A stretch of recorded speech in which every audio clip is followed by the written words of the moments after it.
Trời ơi, trời ơi, cho chắc chói. Không phải viết mẫu, từ con viết đi, mày đọc con viết. Chờ. Chờ ai ơi, chờ ai cho sắc chói. Trời ơi. L ơi ơi, L ơi nặng lại. Cái đấy thổi coi. Nè, chữ đèn pin hôm qua là chưa viết được kìa. Viết 3 dòng chữ đèn pin đi.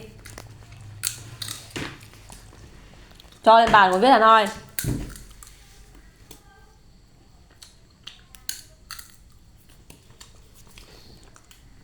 Mang lên bàn ngồi viết.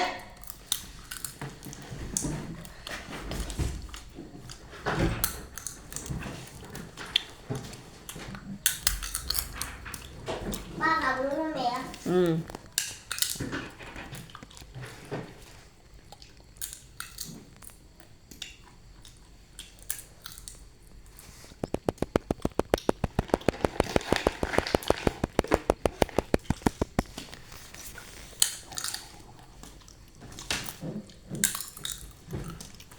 Tại bài giải gì nữa?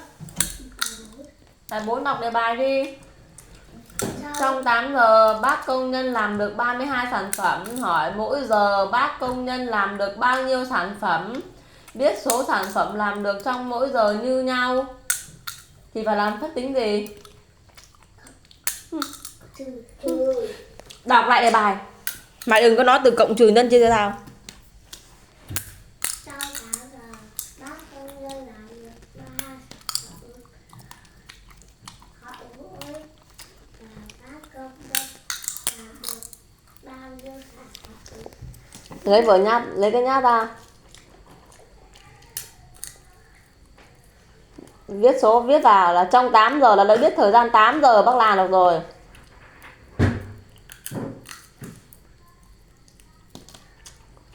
Tám giờ bác làm được 32 sản phẩm. Thì phải hỏi là mỗi giờ bác làm được bao nhiêu sản phẩm. Thì là phép tính gì? Tao vả vào mặt bây giờ đấy. Mày đọc lại đề bài đây.